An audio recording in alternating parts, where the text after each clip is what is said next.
కొన్ని నెలల క్రితం ఒక అమ్మాయి జీవితంలో జరిగిన నిజమైన కథే ఈ స్టోరీ. ఈ స్టోరీ పెద్దది కాబట్టి ఈ స్టోరీని కొన్ని పార్ట్లుగా చెప్తాను, కొంచెం ఓపికగా వినండి.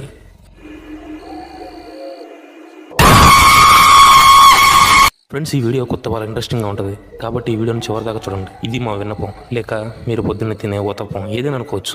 సో దయచేసి చివరి వరకు చూడండి ప్లీజ్. ఇక మొదలెడదాం. ఆ అమ్మాయి పేరు రాణి. వాళ్ళ నాన్నగారి కన్స్ట్రక్షన్ బిజినెస్ చూసుకుంటూ ఉంటుంది. వెంకటాచలం దగ్గరలో ఒక ప్రాజెక్ట్ స్టార్ట్ అయింది. ఆ కన్స్ట్రక్షన్ జరుగుతున్న సైట్కి వెళ్ళిన ఆ అమ్మాయి ఆ రోజు త్వరగా కన్స్ట్రక్షన్ నుంచి బయటపడాలి అని అనుకుంటుంది. అంతకుముందు అక్కడ జరిగిన ఆ సంఘటన గుర్తొచ్చి అసలు ఈ సైట్కి రావాలని అనుకోవట్లేదని మనసులో అనుకుంటుంది. కానీ వాళ్ళ నాన్నగారి ఆరోగ్యం బాగోకపోవడంతో తప్పని పరిస్థితిలో తను రావాల్సి వచ్చింది. కానీ తన మనసులో లేదు, నేను చేసింది సరిదిద్దుకోలేని తప్పు, ఇంత పెద్ద చదువు చదివి కూడా పిచ్చిదానిలా ఆలోచించాను అని మనసులో అనుకుంటూ ఉంటుంది. అవును, నేను మనిషినే కాదు, ఒక రాక్షసిని, నాకు బతికే రైటే లేదని అనుకుంటూ ఉంటుంది. షటప్ అని పిచ్చిదానిలా ఆలోచిస్తున్నావు, ఇదంతా part of the life, be practical. కొన్ని కోట్లు పెట్టి మీ నాన్నగారికి ప్రాజెక్ట్ కట్టిస్తున్నాడు, అలాంటిది కన్స్ట్రక్షన్ ఆగిపోవాల్సిన పరిస్థితే వస్తే, దివాలా తీసే పరిస్థితే వస్తే ఏం చేయడానికైనా సరే మనం వెనకడుగు వేయకూడదు. అలాంటి సిచ్యువేషన్లో నువ్వు తీసుకున్న నిర్ణయం తప్పే కాదు అని అంటాడు రవి. రవి చెప్పిన మాటలకి కొంచెం కన్విన్స్ అవుతుంది రాణి.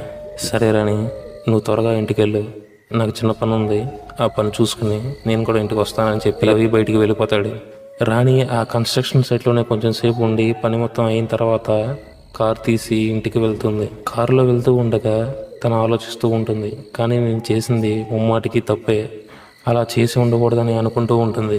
ఇంతలో తన కార్ని రోడ్ సైడ్ ఒక పక్కకి ఆపి కిందకి దిగి సిగరెట్ వెలిగించుకొని సిగరెట్ కాలుస్తూ ఆలోచిస్తూ ఉంటుంది.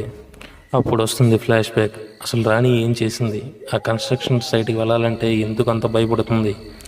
సిగరెట్ కాలుస్తూ ఆలోచిస్తూ ఉంటుంది. సరిగ్గా కొన్ని నెలల క్రితం సైట్కి సౌత్లో ఉన్న ఒక మర్రి చెట్టు కొట్టేసి పిల్లర్స్ తవ్వుతూ ఉండగా ఒక విగ్రహం బయటపడుతుంది.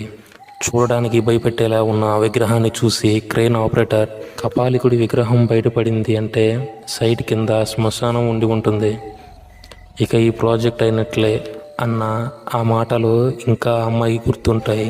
అప్పుడు ఆ సైట్ ఇంజనీర్ వరుణ్ క్రేన్ డ్రైవర్తో చేతిలో 5,000 పెట్టి ఈ విషయం బయటికి రాకూడదు, వచ్చిందో నువ్వు ఉండవు అని బెదిరించి పంపిస్తాడు. కానీ లోపల వరుణ్ కూడా చాలా భయపడుతూ ఉంటాడు.